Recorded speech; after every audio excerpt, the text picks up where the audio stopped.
Comenzamos a grabar la porción de la Torá o la paracha número 4. Se titula Vayera y apareció.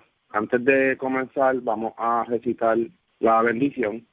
Bendito eres tú, oh Creador, Rey del universo, Creador de los cielos y la tierra, que das entendimiento y sabiduría para guardar tu ley y entenderla de todo corazón. Bendito eres tú, oh Adonai, dador de la vida, la cual tu justicia es justicia eterna y tu Torá la misma verdad. Baruch Hashem Adonai Olam, bendito sea el nombre de nuestro Señor por siempre. Amén, y amén. Amén, y amén. Amén, y amén. Bien, voy a leer algo rapidito antes de comenzar. Yo creo que es bastante importante volverlo a retomar. Todos los temas y los diálogos sobre cada uno de nosotros son aportes que damos. Estos aportes se harán de acuerdo a la escritura y su registro de historia.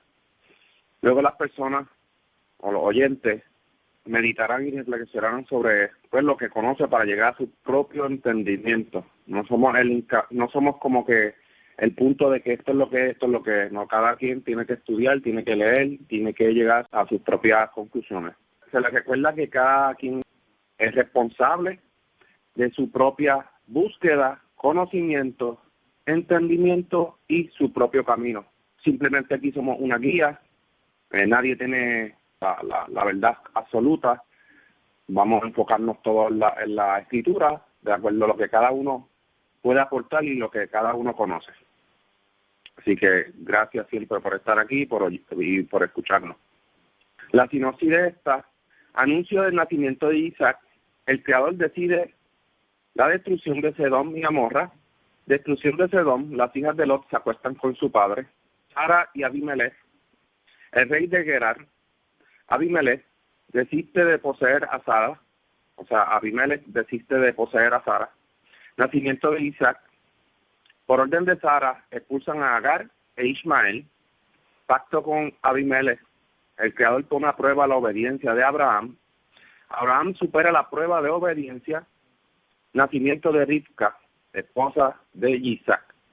Bien, muchos temas interesantes para sacarlos a la mesa, pero quiero retomar algo rapidito, espero que sea rápido, y comenzaré con esto. Bien, el tema de que Abraham no se acostó con su hermana y dar hincapié por malos versículos, malas traducciones, de que en un comienzo se acostaron entre familia.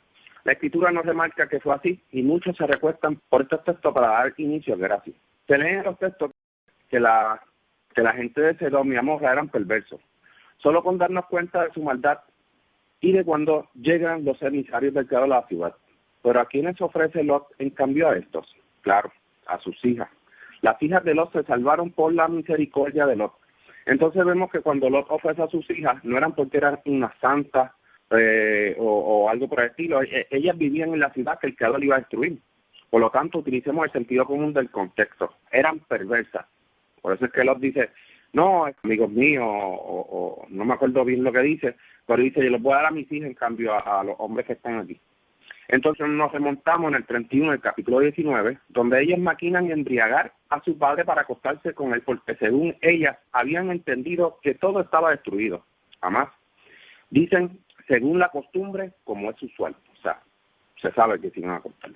Entonces también sabemos que no eran virgencitas, como muchas personas suelen decir o tienen este pensamiento, de que me ofreció a sus hijas. Ya sabemos qué naciones salieron de esta generación.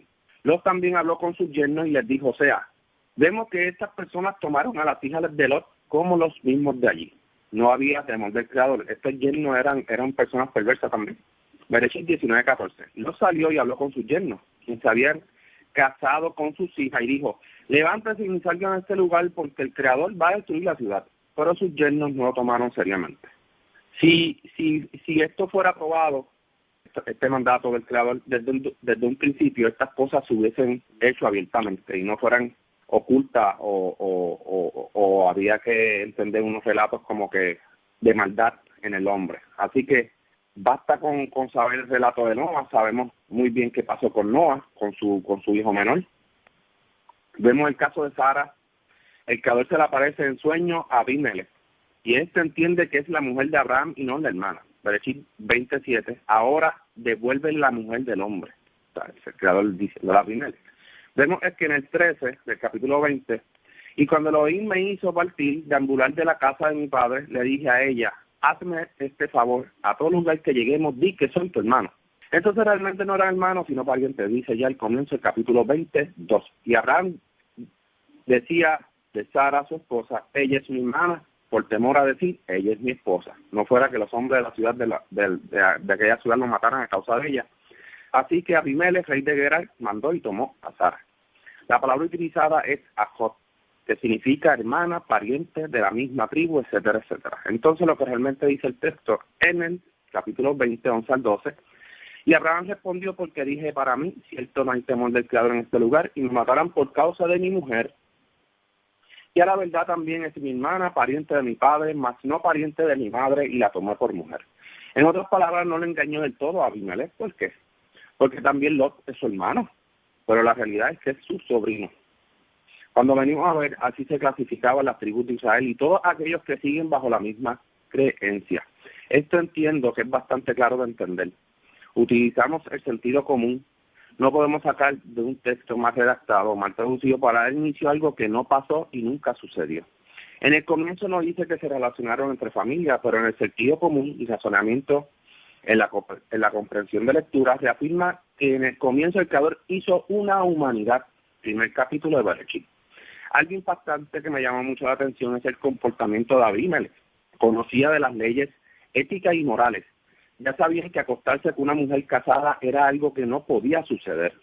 Además vemos que Abraham le dijo, ciertamente pensé que no había temor del Creador en este lugar. ¿Por qué Abraham le dice esto? ¿Verdad? Porque estos comportamientos también, por estos comportamientos la tierra también fue destruida. Así que como dato interesante es bueno comprender que si desde el comienzo se sabían estos códigos y la escritura nos muestra cómo estos códigos de moral se violan a escondidas.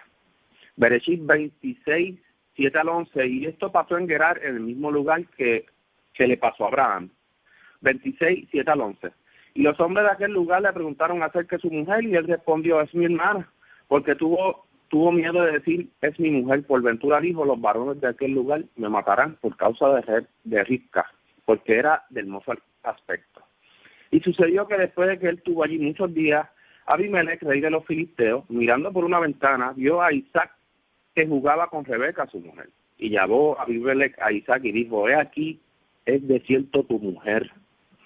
¿Cómo pues dijiste, es mi hermana? E Isaac le respondió, porque dije, por ventura moriría a causa de ella. Y Abimelech le dijo, ¿por qué nos has hecho esto?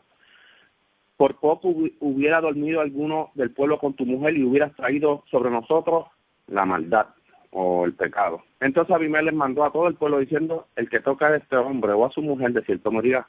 Jugando, eso es lo que dice la escritura, jugando, claro. Los vio, me imagino que coqueteando. Entonces Abimelech se da cuenta que es su mujer y no su hermana, por eso fue que lo llamó. Fíjese que la mujer de Isaac es pariente suya por parte de su padre. No lo dice ahí, pero si usted ve el relato, se dará cuenta que es así. Por otro lado, cambiando de tema, vemos el famoso tema de la carne con leche y del sacado del contexto de no comerás el cabito de la leche de su madre. Pero aquí, ¿qué dicen estos textos? Pues vamos a buscar. Bereshit 18, 6 al 8. Abraham fue rápido a la tienda de Sara y le dijo, rápido, toma 3 seas de harina y harina fina, amásala y haz panes redondos. Mientras Abraham corrió hacia el ganado, tomó un ternero tierno y seleccionado y se lo entregó al joven, que se apresuró en prepararlo. Entonces tomó crema, leche y el ternero que había preparado y los sirvió. Y se quedó de pie junto a ellos, a los 3 varones, debajo del árbol, y ellos comieron. O sea, la palabra aquí se entiende pues, que comieron de lo que se le dio a lo que dice el texto. Entonces vemos algo interesante aquí. Los emisarios comieron carne con leche, lo que supuestamente está prohibido por las leyes rabánicas. Realmente el Creador no demandó hacer esto de no comer carne con leche. Lo que demandó el Creador es misericordia y evitar los actos de crueldad animal. Aunque hay otros caraítas que sí piensan que pudiera haber sido una costumbre, un ritual alimenticia con respecto a esto de carne con leche. Otro dato interesante es que bajan 3 emisarios donde Abraham y luego parten 2 a Sedom y a Morra. Lo que te dice es que el emisario que representa al Creador se quedó con Abraham. Ese es en el careo que estábamos leyendo. Bereshit 18, 2, 3 dice, alzó sus ojos y vio que 3 hombres estaban parados frente a él. Cuando los vio, corrió a su encuentro desde la puerta de su tienda, se inclinó hacia la tierra y dijo: señores míos. Entonces vemos que son 3. Bereshit 1 del capítulo 19. Llegaron los 2 emisarios a Sedom al atardecer. Lot estaba sentado en el portal de la ciudad de Sedom. Lot los vio. O sea que en otras palabras, bajaron 2 y uno se quedó con Abraham. Vemos entonces que con quien hablaba Abraham fue con un emisario. O sea, vemos trayectorias contundentes que los emisarios pueden tomar cualquier forma, y estos según los eventos. Seguimos con la ronda con Eric. Adelante, Eric. Sí, gracias. Aquí en esta parashá se habla un poco acerca de Sedom y Amorá, ¿cierto? La destrucción de Sodoma y Gomorra, que es muy conocida dentro del ámbito religioso. Yo quería ver un paralelo acá que hay cuando comienza el libro de Isaías, Yeshayá. Se habla un poco por analogía acerca de esto.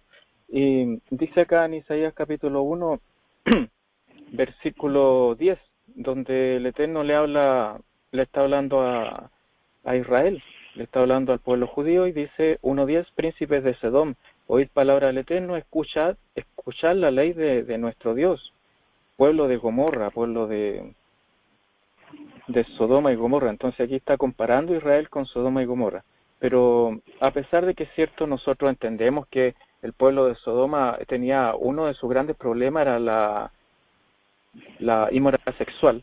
También se habla de otras situaciones que estaban aconteciendo. Y acá en esta analogía nosotros vemos, versículo 11 del capítulo 1 de Isaías, dice que hastiado estoy de sus holocaustos, del cebo de animales gordos, no quiero sangre de bueyes, de ovejas, de machos cabríos, pero era porque ellos tenían un comportamiento que no corresponde. Entonces, todas estas ceremonias que se estaban realizando, la ofrenda del holocausto continuo, todo eso pierde su sentido si el pueblo no está practicando todos los aspectos morales, los aspectos valóricos de la Torá. Como dice el versículo 13, no me traigan más vana ofrenda, el incienso me es abominación, sus lunas renovadas, sus días de reposo, las asambleas, no las puedo resistir. Son una iniquidad vuestras fiestas solemnes. Entonces, nosotros vemos acá que todas estas que son ceremonias son tradiciones que están escritas en la ley, que deben ser observadas, pero nosotros también tenemos que preocuparnos de cómo está nuestra parte moral. No, de nada nos sirve seguir todos estos aspectos de cumplir con los días de la fiesta, con los días santos, con nuestras oraciones, si es que las hacemos una oración en la mañana, una oración en la tarde. Todo esto nos sirve si nuestra conducta es inmoral. A eso se refiere. Y entonces acá el profeta Isaías, el Eterno, ¿cierto?, inspirando al profeta Isaías, le dice a Israel: lávense, límpense, quiten la iniquidad de vuestras obras, dejen de hacer lo malo, ¿cierto? Restituyan al agraviado, hagan justicia al huérfano, amparen a la viuda, versículo 17, ¿cierto? Y así van a ser limpios, ¿cierto? Sus pecados serán emblanquecidos. Hay muchas analogías acá que hablan de eso. También habla de que hay personas que eran ladrones. Dice versículo 23, tus príncipes, prevaricadores, compañeros de ladrones, aman el soborno, van tras las recompensas, no hacen justicia al huérfano. Entonces vemos aquí que el pecado de Sodoma y Gomorra, por analogía, como se cuenta acá, no era solamente inmoralidad sexual, sino que también había mucha injusticia, había soborno, no se estaba ayudando a los huérfanos, a las viudas, y prácticamente estaban violando todos los mandamientos de la Torá, todos los mandamientos de la Torá que habían en esa época, todas las leyes que debe guardar un ser humano, sea o no sea del pueblo de Israel, porque Sodoma no pertenecía, en ese tiempo no había un pueblo de Israel, pero sin embargo ya habían un código moral que toda la humanidad tenía que seguir, ¿cierto? Y ese código moral nunca fueron 7 leyes, son muchas más. Si uno empieza a enumerar todos estos aspectos valóricos, no cometer adulterio, no andar mintiendo, no robar, no usar pesas falsas, esas leyes siempre han existido. Entonces, cualquier pueblo que viole esas leyes podría ser sometido a juicio y a la destrucción, como ocurrió con los habitantes de Nínive, que se salvaron porque ellos se arrepintieron de tener una conducta como Sodoma. Se arrepintieron porque Dios mandó al profeta Jonás y ellos se arrepintieron y, cierto, pudieron seguir con su vida. Se arrepintieron con ayuno, todo el pueblo, desde el más grande hasta el más pequeño de los gobernantes, los súbditos, todo el mundo. Entonces en Sodoma no ocurrió eso. Hay una conversación acá del Eterno con Abraham en Bereshit, donde le dice, si hubieran 50 justos, ¿perdonarías la ciudad? Sí, la perdonaría. Y al final, después 45, 40, 30, 20, al final llega a 10. Incluso hasta si hubieran 10 justos, hubiera perdonado a Sodoma y Gomorra, pero no habían 10 justos. Solamente se podía contar a Lot, y Dios salvó también a la familia de Lot por misericordia. Bueno, eso por ahora, sigamos con la ronda. Gracias, Eric, por el aporte. De hecho, así mismo es. Has dado un punto bien importante. Miremos otra vez el caso Saúl, que lo hemos repetido un montón de veces en parashas anteriores. Saúl quería llevarle todo el ganado al Creador para hacer sacrificio, pero ¿qué le dijo Samuel? ¿Acaso pesan más los sacrificios que la obediencia? Y asimismo, Saúl no escuchó, no obedeció la palabra del Creador. O sea, él estaba pensando en los sacrificios. Al Creador de nada le valen los sacrificios si no obedecemos. O sea, por eso hay que entender bien la Torah, entender bien la ley. Para eso mismo, para seguir la ley. No podemos pensar en cuántos sacrificios se tienen que hacer y no conocemos nada, no sabemos ni guardar el Shabbat. Entonces, yo entiendo que primero es conocer la Torah para guardarla antes de comenzar a hacer.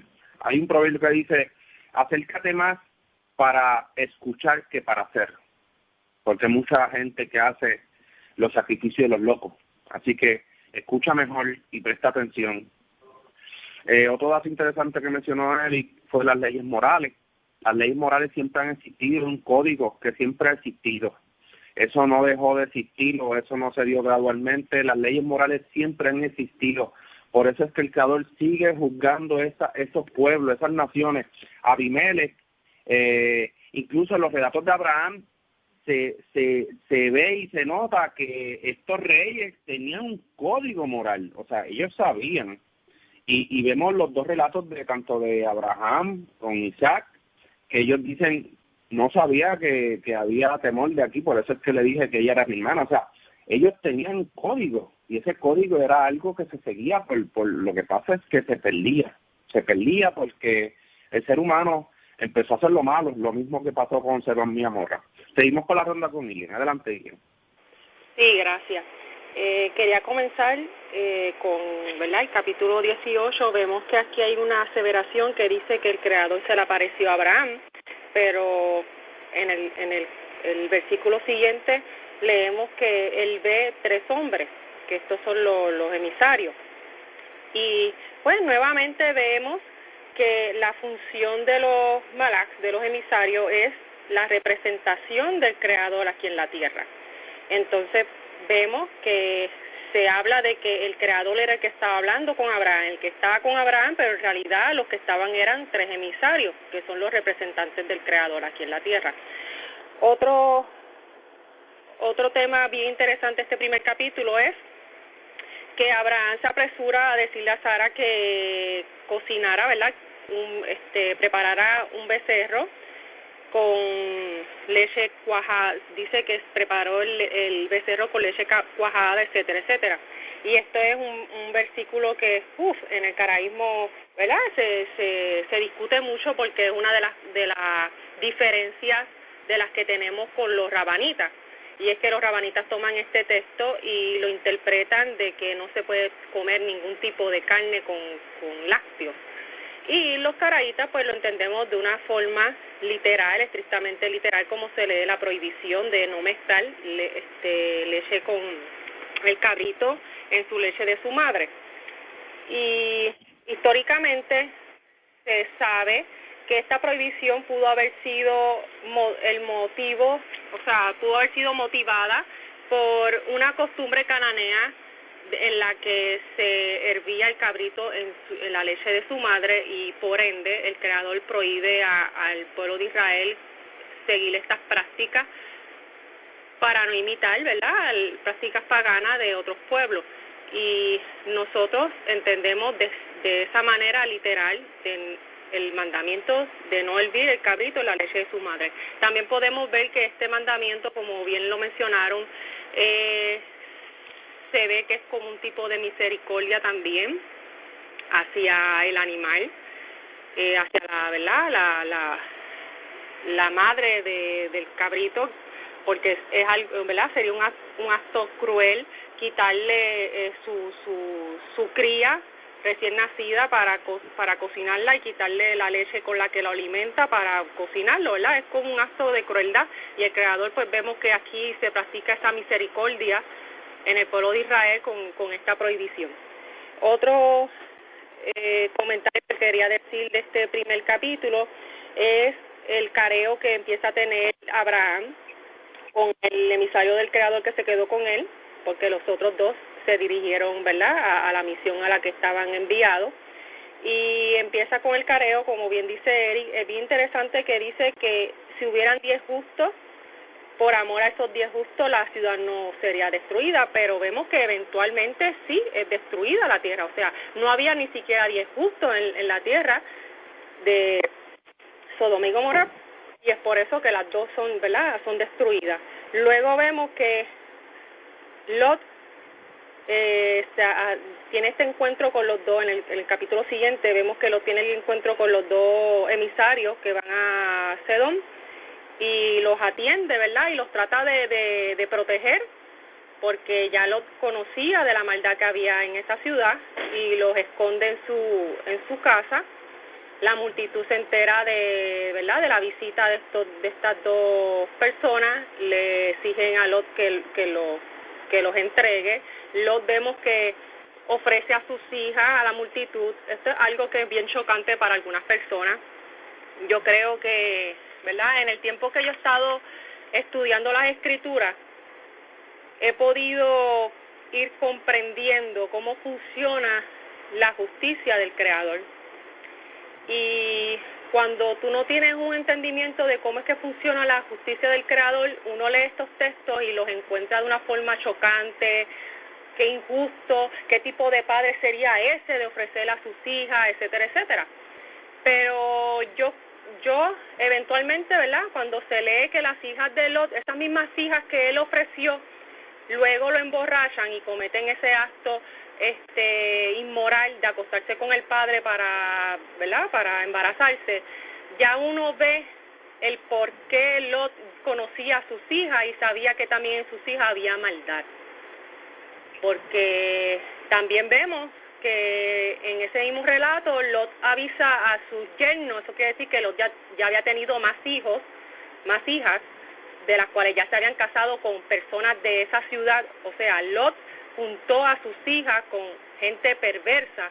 Si yo personalmente, si yo tengo hijas y las quiero casar con alguien, yo buscaría en otro lugar. Si yo sé que donde yo vivo, en mi entorno, hay personas que son malvadas, que cometen esta inmoralidad, pues yo no juntaría a mis hijas con esa generación. Yo buscaría, como hizo Abraham, que le dice a su sirviente: mira, ve a mi casa, a mi palentera allá, a mi pueblo, y búscale mujer a mi esposo, a mi hijo, porque yo no quiero que mi hijo se case consiga esposa de aquí, de las mujeres de aquí.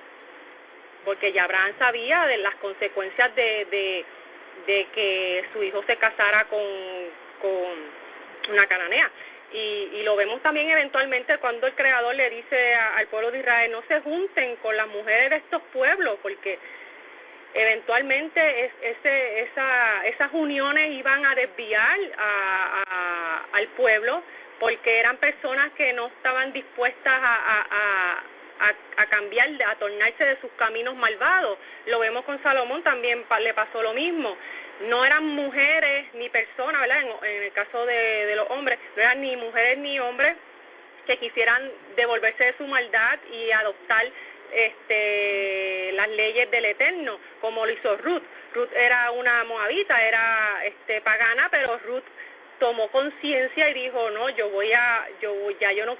rechazo todo esto y ahora yo quiero pertenecer y obedecer al Creador, Dios de Israel. Y es bien interesante ver estas advertencias que se tienen en las Escrituras sobre estos relatos, y también vemos pues esta conducta de Lot, que es bien chocante, pero más adelante tú te das cuenta y dices, okay, yo entiendo por qué ya Lot ofreció a sus hijas, las ofreció porque él conocía a sus hijas, él sabía que sus hijas eventualmente también se iban a desviar a la maldad como sus otras hijas que murieron porque los yernos no decidieron quedarse y no se fueron. Vemos también esta conducta de la que Lot, cuando va donde los yernos, eso quiere decir que ya sus hijas le pertenecían a su yerno y no a él, y es por eso que él hace la advertencia, ¿verdad?, a los yernos y no a sus hijas ya casadas. Eso es lo que yo entiendo del relato de lo que se está hablando aquí. Más al final vemos también que Lot es contradictorio esto, porque Lot le dice a los emisarios, miren, yo no voy a subir a las montañas, yo voy a ir a esta tierra que es segura, prométanme que no la van a destruir para yo poder huir allí. Y los emisarios le dicen, así como has dicho, así cumpliremos nuestra palabra, no vamos a destruirla donde vayas a huir. Pero entonces Lot se retracta de eso, entonces huye a las montañas. Y es por eso que las hijas de Lot pues entonces entienden de que era necesario hacer el acto inmoral con su padre para levantar descendencia. Otro detalle también de este relato es que la descendencia que se levanta de las hijas de Lot son una descendencia perversa, porque más adelante vemos que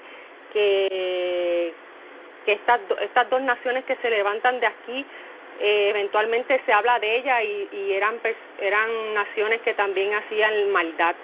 Y vemos que entonces el producto de esta maldad inicial fue el hincapié a otra maldad más adelante. Y esto es como causa y efecto. Tú haces maldad y esa maldad se disparce. Y es bien interesante estos dos primeros capítulos, lo mucho que podemos aprender de estas dos relatos. Gracias. Podemos seguir con la ronda. Gracias, Ilian, por el aporte. Bastante interesante lo que has dicho. Seguimos con la ronda con Minerva. Adelante, Minerva. Sí, quería compartir primero del primer capítulo 18, obviamente el título Vaera, que quiere decir y él apareció. Entonces usualmente pues la oración y él apareció es los primeros versículos de la parashá, y quien aparece pues aparece el Creador. Sin embargo vemos lo que se le aparecen caminando son los emisarios o los mensajeros. Sin embargo hay un detalle muy importante en estos mensajeros.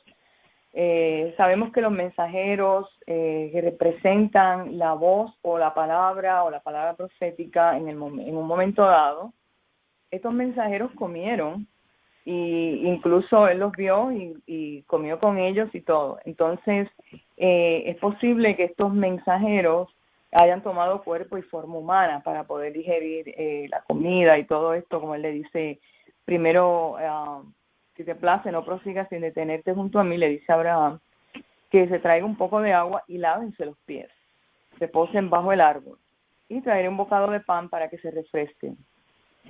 Luego pueden seguir su camino. Después de todo están pasando junto a mi casa, y vemos aquí el carácter hospitalario también de Abraham, que no solamente él escatimó en verlos y describirlos y conocerlos, sino que se posaran en su casa. Sabemos el carácter hospitalario de Abraham.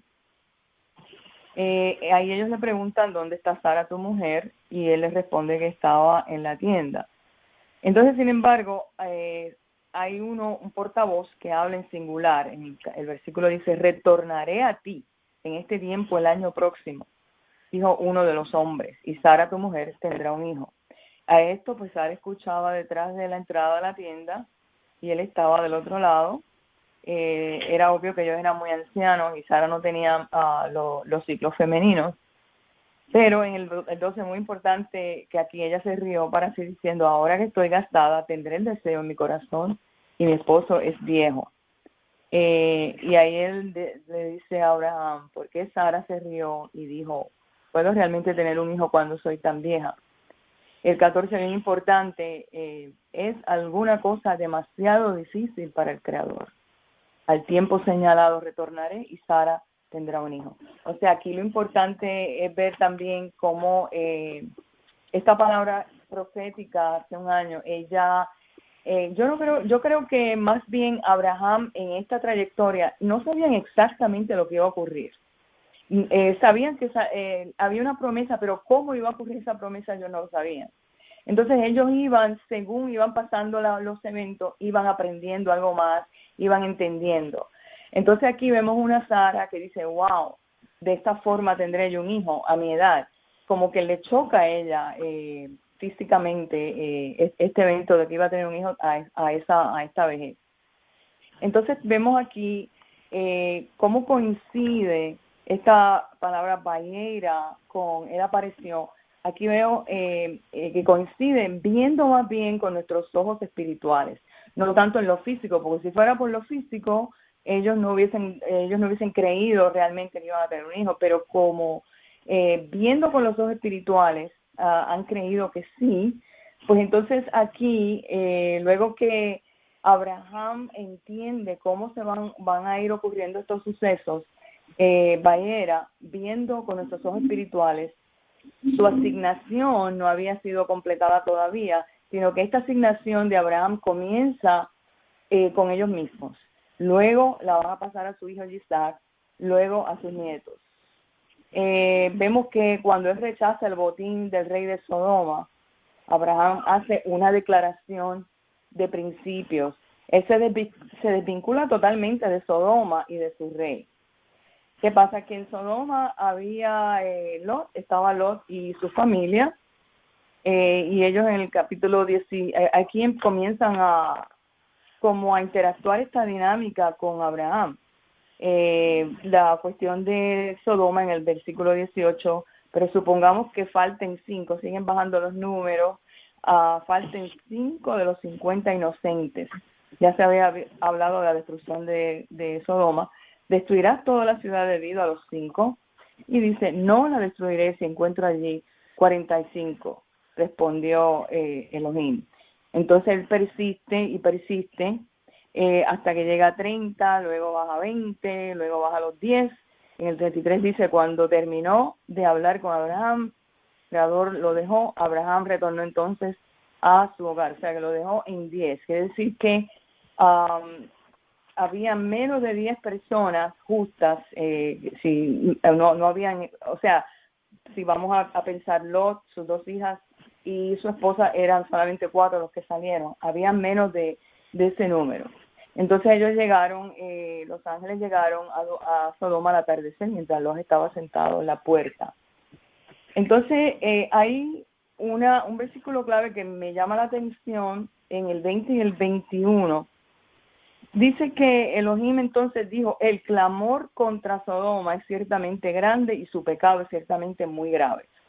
Entonces hubo un clamor. Entonces el que clama usualmente son los justos, el que clama usualmente son las víctimas de las injusticias que está ocurriendo en Sodoma. ¿Qué pasa? Que este clamor inmediatamente es oído, sube al cielo y tiene una influencia decisiva en este juicio. El 21 dice, descenderé y veré, han hecho todo lo supuesto por el clamor que viene ante mí, si no, lo sabré. Quiere decir que sí hubo un clamor. A raíz de este clamor que es escuchado es que viene la acción de destruir a Sodoma. Quiere decir que no importa que sea la mayoría del clamor, si es un clamor justo, él lo irá y tendrá una acción. Entonces vemos cómo aquí sale Lot y su familia, obviamente. Y hasta ahí pues quería comentar esto. Más tarde quizás me gustaría comentar sobre cuando él se lleva a Isaac al sacrificio. Gracias.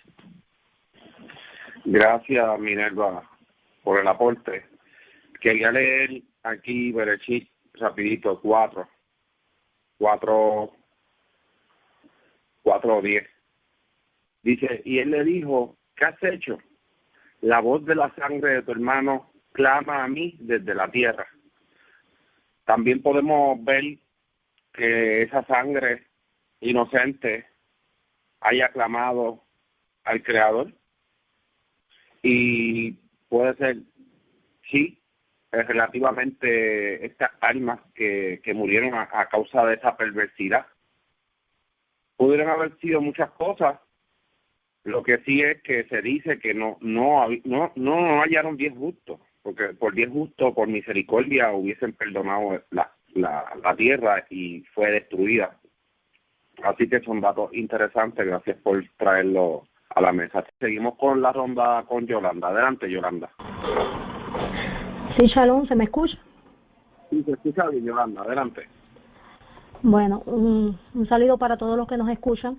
Y sí, quería comentar que la parashá que tenemos adelante tiene cosas muy interesantes, y quería retomar y abarcar un poco más en uno de los temas que se acaba de mencionar, y es en cuanto a ese clamor. Y me llama la atención que en Génesis o en Bereshit, el 18, 20 y 21, dice que el pecado se fue agravando. Pero me llama la atención como el Eterno dice, veré si se ha consumado su obra según el clamor que ha venido hasta mí. Y es una de las cosas que nos muestra acerca de la justicia del Eterno. Realmente Él va a confirmar a ver si las obras realmente son justas o no son justas a la hora de hacer un juicio, porque dice la Escritura que nuestro Señor es un Dios justo, y cuando hace las cosas realmente lo hace en justicia.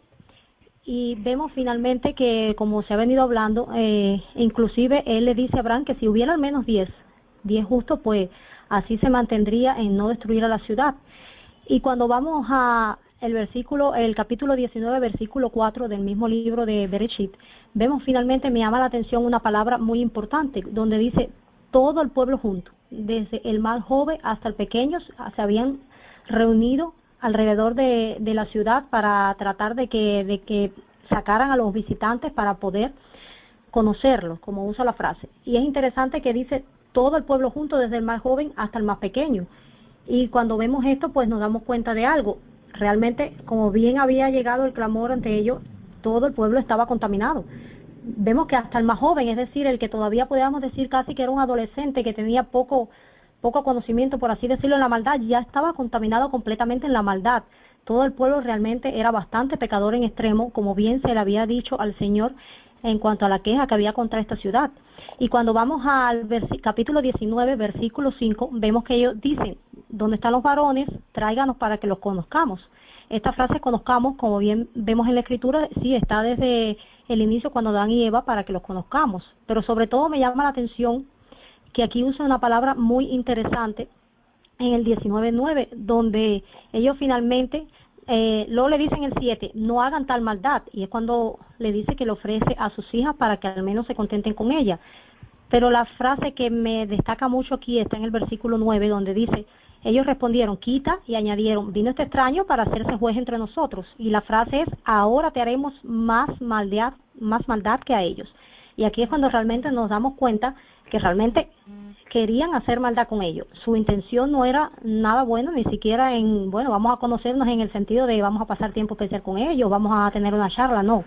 Su intención era hacer maldad, y vemos que estaba todo el pueblo reunido. Y finalmente sí, podemos decir que cuando el Señor dice que no había ni 10 justos en la ciudad, realmente no los había. Porque ellos mismos dieron testimonio por sus mismas obras de que el mal estaba en su corazón arraigado desde el inicio. Y viendo un poco más acerca de esto, vemos que luego finalmente sale de la ciudad, y como bien se ha hablado un poco, vemos que las dos hijas finalmente tampoco eran tan buenas a como se esperaba, en el sentido de que finalmente deciden engañar a su padre para tener descendencia de él. Y finalmente me llama la atención el nombre de las dos hijas, y en el versículo 19:37 dice así, y dio a luz la mayor un hijo y llamó su nombre Moab, el cual es el padre de los moabitas. Y el 38 dice, y la menor dio a luz un hijo, llamó su nombre Benani, el cual es el padre de los amonitas. Y anteriormente, cuando uno leía la Escritura, por lo menos a mí me pasaba de que no me ponía a recalcar mucho en estos detalles, pero ahora me gusta revisar y buscar en la Escritura de cuándo se vuelve a hablar de estos personajes, para ver por qué se mencionan en específico y qué relación tienen con el futuro de la historia. Y me llama la atención que más adelante vamos a escuchar nuevamente de estos personajes, y vemos que en la conquista de Canaán, cuando ellos van a pasar por los territorios, en Deuteronomio o Devarim, en el capítulo, a partir del capítulo 2, vemos que el Señor le va hablando acerca de la conquista, los lugares que van a ir conquistando, y vemos, por ejemplo, en el 2:4, dice, manda al pueblo pasando por el territorio de nuestros hermanos, los hijos de Saúl, que habitan en Seir. Y en el 5 dice, no te metas con ellos, porque no os daré la tierra, ni aun la que cubre la planta de tus pies, porque la he dado por heredad a Esaú. Y en el 2:8, entonces dice algo interesante, y nos alejamos del territorio de nuestros hermanos, los hijos de Saúl, que habitaban en Seir, por el camino de Arabá, y tomamos el camino del desierto de Moab. Y Adonai me dijo, no molestes a Moab, ni te empeñes con guerra con ellos, porque no te daré por posesión su tierra, porque se le he dado a Ar por heredad a los hijos de Lot. Y el 19 dice, sí, y tampoco te acerques a los hijos de Amón, no los molestes ni lo contiendas con ellos, porque no te daré por posesión de la tierra los hijos de Amón, pues a los hijos de Lot la he dado por heredad. Y vemos que el Eterno tiene misericordia aún de los descendientes de Lot. Vemos que a causa de toda la relación que tienen con Abraham, a pesar de que vemos a continuación, veremos que ellos no son realmente buenos y tienen muchas cosas que hacen incorrectas, vemos que el Señor tiene misericordia de ellos y no quiere molestarlos. Pero me llama la atención entonces que a pesar de que el Señor le dice no los toques, no quiero que hagas guerra contra ellos, vemos que en Número, el capítulo 22, dice que parten los hijos de Israel y acampan en el campo de Moab, junto al Jordán, frente a Jericó, y vemos que Balaam, hijo de Zippor, hace lo siguiente, dice que Moab tiene temor a causa del pueblo porque era mucho y se angustió al ver a los hijos de Israel, y entonces vemos que los ancianos de Moab fueron y buscaron a Balaam para que tenga todas estas palabras, y en el 22:8 dice que los príncipes de Moab se quedaron con Balaam. Vemos que ahora todas estas familias que supuestamente no iban a ser tocadas y el Señor no tenía intención de pelear contra ellos, finalmente ellos son los que a causa del temor se meten contra Israel y entonces mandan a buscar a Balaam para que lo maldigan. Y es por eso que el Señor en Deuteronomio o Devarim 23:3, pues entonces dice, no entrará ningún amonita ni ningún moabita en la congregación de Adonai, ni aún hasta la tercera, la 10ª generación, no entrará en la congregación de Adonai para siempre, por cuanto no salieron a recibir con pan y agua en el camino, sino que alquilaron a Balaam, Baal-peor, para que lo maldijeran. Y el Señor pues no quiso escuchar la maldición de Balaam. Y es interesante que finalmente este pueblo que no iba a ser tocado, finalmente termina recibiendo un castigo a causa de lo que hicieron contra ellos. Y me llama la atención, por último, un tema relacionado con los moabitas. Vemos el ejemplo de Ruth. Ruth, vemos en el capítulo 2:2 que nos dice Ruth la moabita. Le digo a Noemí, te ruego que me dejes ir al campo. Es decir, que Ruth era descendiente de los moabitas. Pero sin embargo, quizás vemos, uno de los comentaristas dicen que, bueno, y como Ruth si es moabita, pues entonces está entre la congregación y está, finalmente vemos que es parte de la familia de David, próximo rey de Israel. Y una de las cosas que me llama mucho la atención y realmente es lo que hizo que ella, a pesar de ser moabita, forme parte del pueblo, es lo que ella, sus propias palabras. Ella dice en Ruth 1:16, tu pueblo será mi pueblo y tu Dios será mi Dios. Finalmente ella renuncia, por así decirlo, a todo lo que tiene que ver con su antigua vida, con toda su tradición, con toda su idolatría, y finalmente decide formar parte del pueblo del Eterno y formar parte pues de la obediencia al Eterno. Bueno, hasta aquí mi intervención. Gracias, Yolanda, por el aporte. De hecho, eso último que acabas de mencionar es una de las más mencionadas en la ceremonia caraíta. Así que es bastante interesante porque aquel que se llega a ser parte del pueblo de Israel es una de las palabras que se nos dice allí que tenemos que decir, porque tu Dios será mi Dios. Así que algo bien bonito y es bueno tenerlo como para reflexionar. Bien, una de las cosas que he aprendido es que cada uno es responsable y que cada uno debemos de clamar al Creador por individual. Es decir, por medio de mi súplica yo no puedo interceder por otra persona.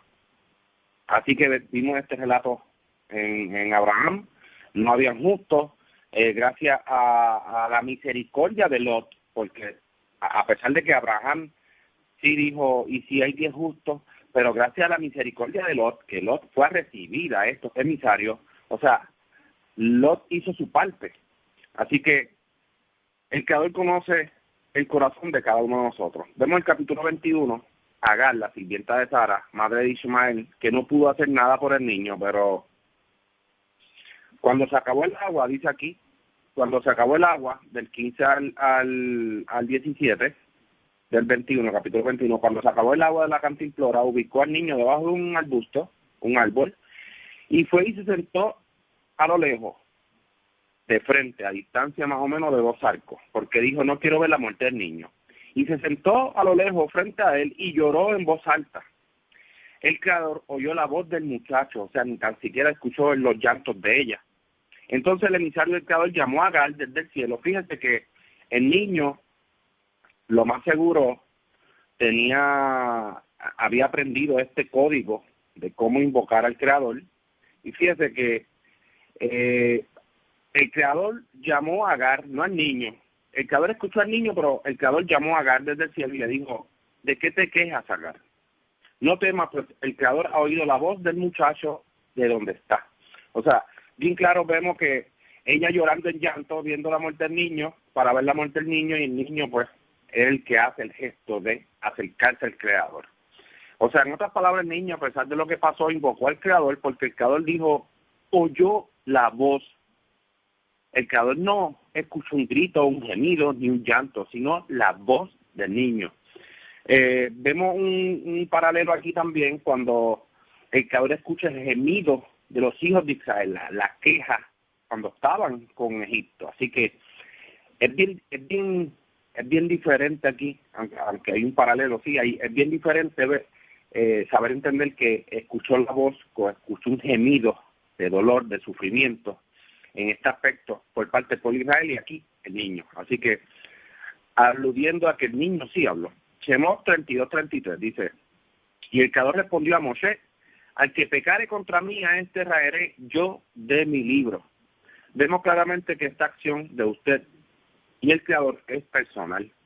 Fíjese que Abraham no clamó por Lot, su sobrino, sino por los justos que habían allí en la tierra. Abraham era un justo. Es por eso que el Creador le deja saber que por 10 justos no iba a destruir la tierra, pero estos no se hallaron. Así que cuando le digan a usted, oren por mí, déjele saber que usted hará lo posible, pero esta persona debe de hacer la parte que le corresponde. Porque aquí en este relato y en otros tantos más, deja saber que cada uno tiene que dar su aporte al Creador, o sea, su acción, además de que el Creador sabe lo que hay dentro del corazón de cada uno de nosotros. Por otro lado, lo que muchos llaman el sacrificio de Abraham, sí, Abraham sacrificó, pero no a su hijo, según las costumbres de estos pueblos. A pesar de ello, vimos que Abimelech era temeroso del Creador y se sabía que conocía de estas leyes. Eso es porque viene de la misma descendencia también de Noah. Y para este tiempo, aunque habían sectores ya corrompidos, habían también sectores de la tierra que aún preservaban estas leyes y estos códigos ética y moral. Abraham sabía en su corazón que el Creador no le iba a permitir sacrificar a su hijo, así que lo llevó como un acto de obediencia al proceder con la instrucción que el Creador le dio. Así que este panorama es bien importante, la obediencia antes de poder querer hacer algo que el Creador no ha demandado de nosotros.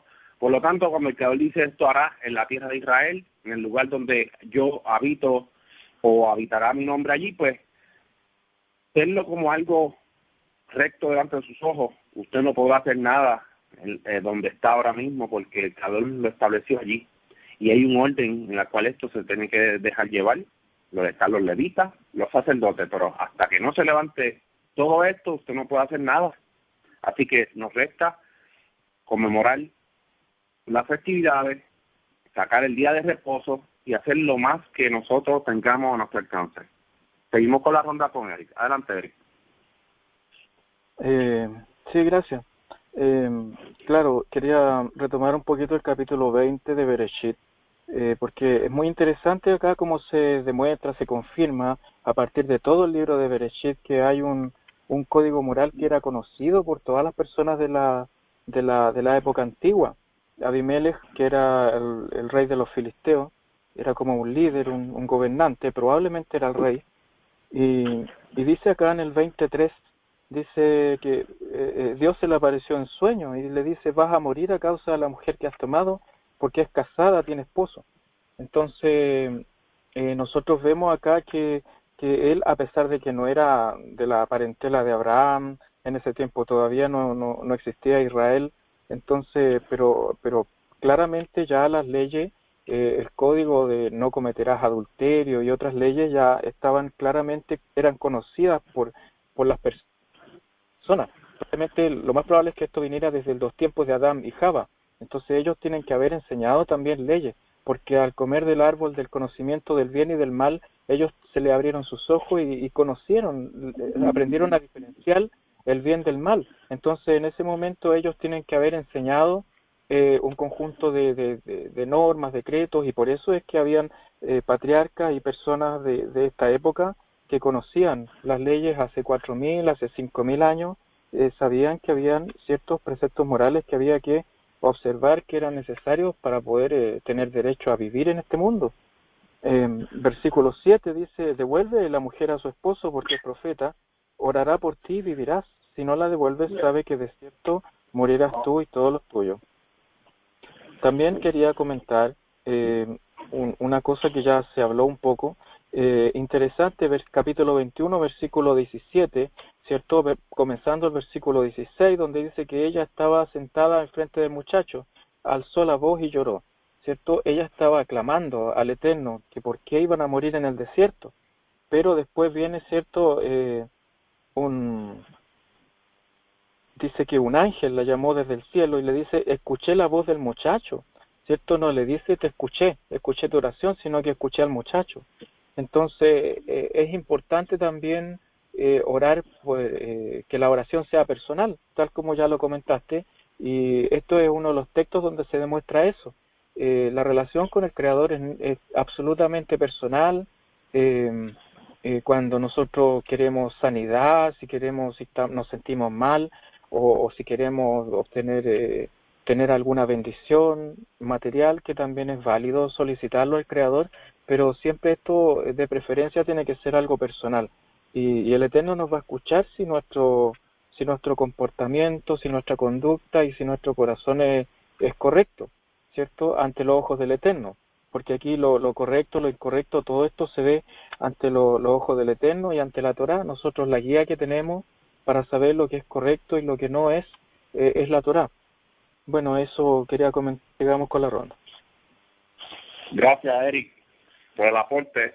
De hecho, el Creador también menciona en Devarim, dice: si hay entre ustedes a alguien que quiere adorar a Baal y se quiere colar entre ustedes diciendo yo tendré paz y haré según las cosas de mi corazón, déjame decirle, el Creador lo sacará y lo destruirá y hará conforme con todas las plagas en el libro de la ley y la maldición. Así que es bien importante que nosotros andemos en integridad con el Creador.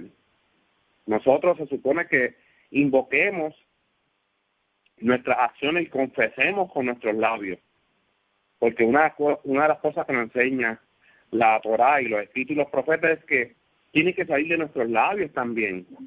Miremos a aquellos justos, miremos qué hizo Daniel. Daniel no dejaba todo a manos de la suerte y la verdad. Daniel invocaba al Creador y hacía su parte, y el Creador se le mostró a él. Y yo creo que esta parte es bien importante.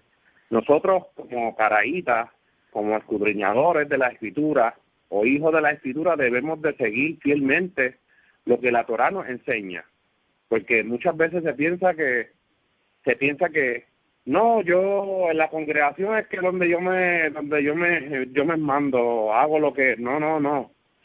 Usted hace su parte en su casa, antes de dormir, cuando se levante, cuando se va al trabajo, todo eso usted lo hace todo el tiempo, porque es una comunicación entre usted y el Creador. Esto es algo personal, esto no es algo de grupo. Sí, están las reuniones, pero ahora mismo lo que son las fiestas del Creador, la Santa Asamblea, lo que son las reuniones de pueblo, pues si se puede hacer algo, se puede hacer, pero si no, entre nosotros, pues reunirnos, ya sea a lo mejor hacemos una conferencia, no, pero sabes que esto es algo pues personal, y ahora mismo no podemos decir pues vamos a la tierra allí a reunirnos, llevamos los sacrificios que tenemos que dar, el levita viene, no, esa parte ya no, o sea, eso no se puede hacer. Lo que tenemos que hacer es conmemorar, guardar las festividades como un Shabbat, como te dice, y seguir la norma, la instrucción, pero hay cosas que no podemos hacer. Así que, bien interesante. Gracias por traerlo Eric, a la mesa. Seguimos con la ronda con Ian. Adelante, Ian.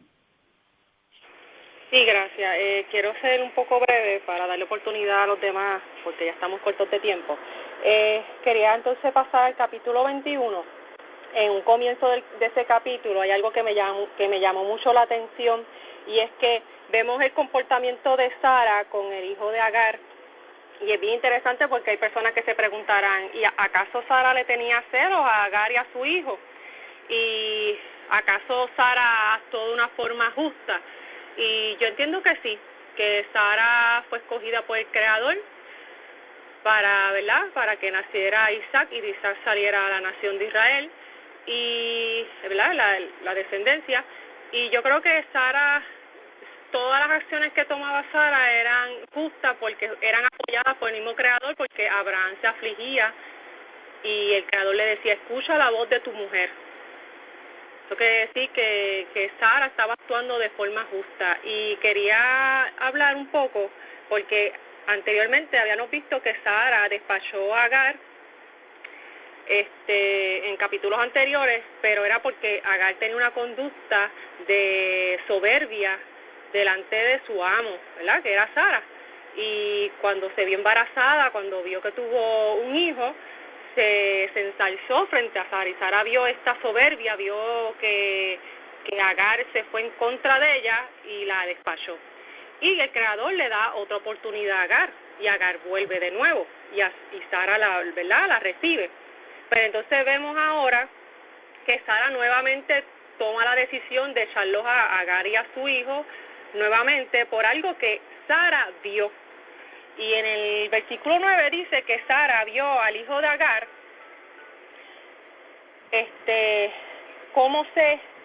la traducción dice que se burlaba de Isaac. Hay traducciones que dice burlar, otros que dice que estaba jugando con Isaac. Hay comentarios donde dice que el hijo de Agar lo que estaba era como burlándose de la progenitura de Isaac, como que mira, este es el primo, en realidad este es el primogénito, como que de una forma así de burlar. Pero quise buscar un poco acerca de cuál es la palabra en hebreo que se utiliza para este versículo, ¿verdad? Y es bien interesante porque vemos que esta palabra, que perdonen la pronunciación, metzahek, que se traduce como jugar o molestar, se utiliza también en Génesis, en Bereshit 26:8, con un relato donde el rey Abimelech observa a Isaac y a Rebeca, su mujer, jugando. Y Abimelech, cuando los observa, se da cuenta que no es su hermana, que es su mujer. Entonces, regresemos al texto. Hay otros comentaristas que dicen que en realidad Sara lo que vio fue a Abimelech jugando de una manera inapropiada, de la misma manera en la que Isaac y Rebeca estaban jugando con su hijo Isaac, y es por eso que ella toma esa decisión tan drástica de echarlo. Es bien interesante, quería traerlo, ¿verdad?, para que luego los que estén escuchando, si quieren buscarlo y adentrar un poco ¿verdad?, al significado de la palabra, cómo se emplea, porque vemos que se emplea de esa manera en el relato de Bereshit 26 con Isaac y Rebeca. Vemos que se emplea de una forma como con una connotación sexual, que es por eso que Abimelech se da cuenta que ellos son marido y mujer, porque no están jugando a TikTok ni nada de eso, están jugando un juego de coqueteo. Y entonces vemos también que esa misma palabra es la que se utiliza cuando Sara ve a Ismael jugando de una forma inadecuada con Isaac. Y entonces, pero luego vemos que Abraham se aflige por la decisión de Sara, el Creador apoya la decisión de Sara, los despacha, pero más adelante el Creador tiene una promesa con ese hijo de Abraham, y ¿verdad?, bendecido por él. Vemos también que este joven cuando lo sacan, que están pasando vicisitudes, él llora, le clama al Creador.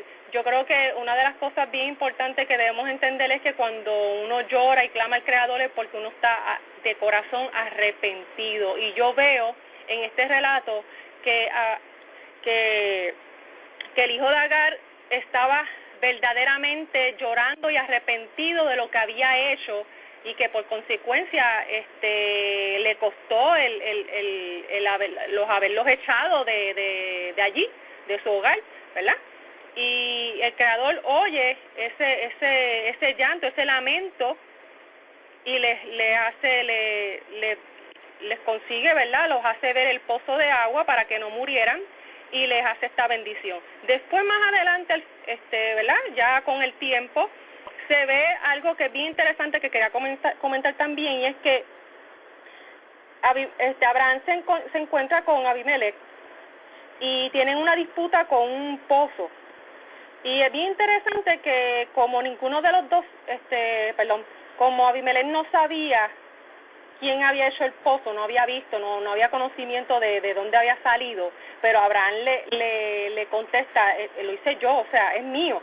Pero entonces Abraham, la conducta de Abraham es bien interesante, porque él da 7 corderos y dice, él le pregunta, pero ¿para qué es esto? Y dice, esto es lo que va a servir como testigo de lo que te estoy diciendo es cierto. Y es bien interesante ver de nuevo esta conducta, donde cuando se habla de un juramento también se habla de testigos, y de que debe haber algo que certifique, que confirme que eso es así, que o sea que se está cumpliendo con un juramento allí. Y esto es algo que yo lo traigo a referencia, porque cuando nosotros hacemos juramento para pertenecer al pueblo de Israel, nosotros necesitamos de testigos que certifiquen ese juramento. Y muchas veces en las escrituras se ve este tipo de conducta, ¿verdad? De ejemplos donde siempre en un juramento hay testigos que certifican esa acción. Lo vemos también lo mencionaron ahorita con Ruth. Ruth hace un juramento, pero ¿a quién le hace juramento Ruth? Ruth utiliza a su suegra como testigo de ese juramento entre ella y el Creador y el pueblo. Porque esto es algo que es una relación entre uno, el Creador, y el pueblo también. Y es bien importante entenderlo y ¿verdad? Y hablar de ello. Otra cosa que quería mencionar también al final, ¿verdad?, de esta parasha es que Elohim prueba a Abraham, ¿verdad? Le hace esta prueba para ver si él es fiel a él. Otro caso de prueba es con Job. También vemos que el Creador también prueba a Job. Y, ¿verdad? Hablando de prueba, pues yo creo que cuando nosotros estamos en una situación difícil, debemos ver que el Creador nos está probando. Y otra cosa que también tenemos que analizar es que debemos ver qué nosotros estamos haciendo, qué hemos hecho para que haya una consecuencia negativa, porque es un proceso donde uno se evalúa. Y es un proceso donde también, adicional a evaluar nuestro comportamiento y mejorarlo, también es un proceso donde nosotros tenemos que mostrar fidelidad al Creador. Y es algo que yo veo aquí, en este relato y en muchos otros más, donde vemos patriarcas que están, o personajes, ¿verdad?, personas que se hablan en las Escrituras, donde el Creador los pone a prueba, y estas personas se hacen esta pregunta de qué yo he hecho, qué estoy haciendo para merecer ¿verdad?, esta situación, que provoqué yo para que tenga esta consecuencia, para cambiarla, no volverla a hacerla, retractarme de lo malo y empezar a corregirme. Y en adición a eso, en ese proceso, darle gracias al Creador por ponerme esta prueba, por ponerme a prueba, por ponerme en esta situación, para yo darme cuenta de las cosas que estoy haciendo y mejorar. Y nada, eso es lo que quería añadir. Gracias. Gracias, Ilian, por el aporte. Seguimos con la ronda con Minerva. Adelante, Minerva. Sí, lo que quería aportar un poquito aquí en el 22, que es el capítulo de la prueba, los eventos en que dice que Elohim, el Creador, puso a Abraham a prueba. Entonces nos preguntamos qué tipo de prueba es esta, número uno. Y número dos, es una prueba bastante, sí que fue una prueba, o sea, que más que una prueba, yo te diría que estaba probando no solamente el corazón y la fidelidad y todo eso, sino el pacto y la promesa que ya se le había dicho previamente a Abraham de este hijo.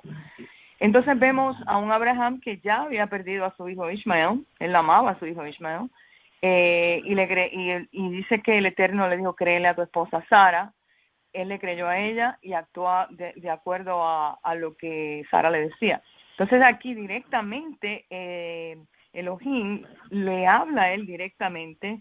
Dice Abraham, sí, toma a tu hijo, el único que amas, Isaac, vete a la región de Moriah. Preséntalo como una ofrenda totalmente quemada en una de las montañas que te indicaré. Dice que Abraham se levanta muy de mañana, ensilló su asno, tomó consigo sus 2 hombres junto a su hijo Isaac. Ya esto no era un niño pequeño, ya Isaac tenía una capacidad y podía pensar por sí mismo. Y aún le pregunta, padre, ¿dónde está el cordero para el sacrificio? Todo esto ya el niño tiene una capacidad, posiblemente ya era un niño preadolescente. Entonces dice que el versículo 4, aquí no da la clave cuál fue la prueba realmente.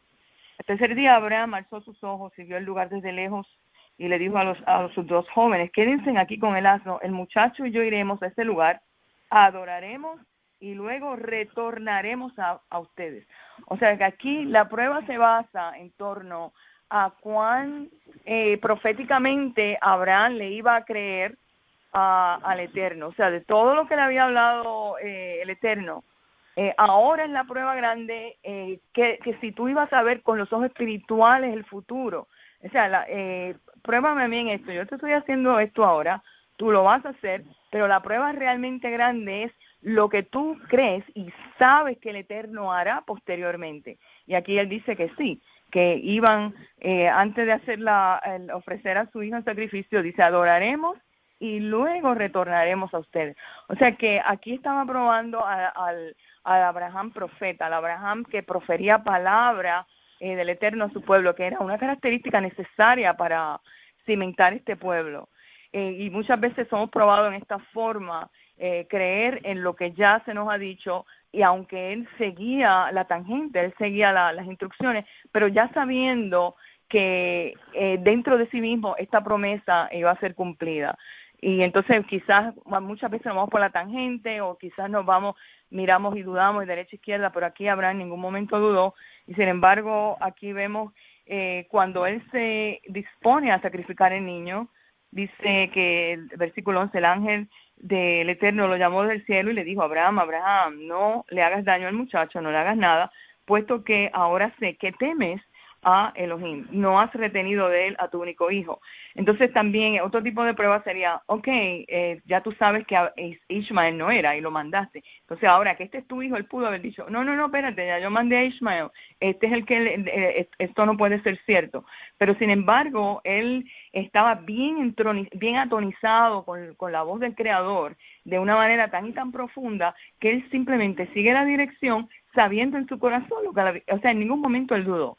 Y entonces vemos aquí cómo esta dinámica crea un pasado, un presente y un futuro en el pueblo de Israel. Pues gracias, eso es lo que quería compartir, gracias. Gracias, Minerva, por el aporte. Seguimos rapidito con Yolanda. Adelante, Yolanda. Bueno, para abarcar un último detalle, esto mismo relacionado con la prueba, y cuando él dice vamos y volveremos, está relacionado con, esto pasó en el capítulo 22:5, pero en el 21:12 el Señor ya le había dicho, en Isaac te será llamada descendencia. Así que ya el Señor le había prometido a Abraham que Isaac tendría hijos, y bueno, si Isaac tendría hijos, pues pueden pasar 2 cosas. Una, que cuando yo llegue allí, pues el Señor me diga que no lo haga, o finalmente, si aún lo matara, el Señor tiene que resucitarlo y hacer algo con él para que finalmente se pueda cumplir la palabra del Señor. Él confía en el Señor y vemos que Abraham realmente se tomó en serio el hacerlo, porque el 22:10 dice que él tomó el cuchillo para degollar a su hijo. Y la prueba consiste en que él confiaba en la palabra del Señor, porque en Isaac tenía que haber descendencia. Y terminando en detalle de que para qué es la prueba, por qué es necesaria la prueba, vemos que Deuteronomio 8 en el 2 y el 3 nos dice que el Señor probó al pueblo para afligirlo, para probarlo, para saber qué había en su corazón, si había de guardar o no los mandamientos, y para que el hombre aprendiera a depender de Dios. Y en Éxodo 16:4 nos dice que el Señor también hizo que viniera la porción diaria del maná para probarlos, para saber si andarían en la ley o no.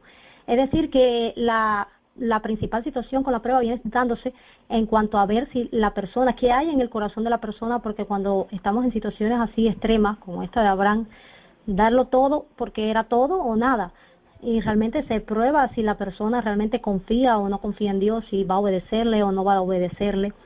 Y vemos pues que en algunos salmos o Tehilín, por ejemplo 7:9 dice que el Dios justo prueba la mente y el corazón. El 11:5 dice que Adonai prueba al justo. Y el 17:3 dice, de los proverbios, dice que Adonai prueba los corazones. Pues todos nosotros de una manera u otra pues tendremos pruebas, tendremos situaciones en las cuales nos veremos entre la espada y la pared, por así decirlo, en cuanto a qué haremos. Estamos en una situación terrible, como en el desierto, no había hambre, no había comida, tenían hambre en cierto momento, no había agua, pero entonces es cuando el Señor aprovecha, bueno, ¿y qué harás? ¿Confiarás en mí? ¿No confiarás? ¿Obedecerás? ¿O simplemente porque estás en una situación extrema vas a irte contrario a mí? Y realmente cuando estemos pasando por momentos así difíciles, debemos recordar un poco el Salmo o Tehilín 17:3 que dice, tú has probado mi corazón y me has visitado de noche, me has puesto a prueba y nada inicuo hallaste en mí. He resuelto que mi boca no haga transgresión.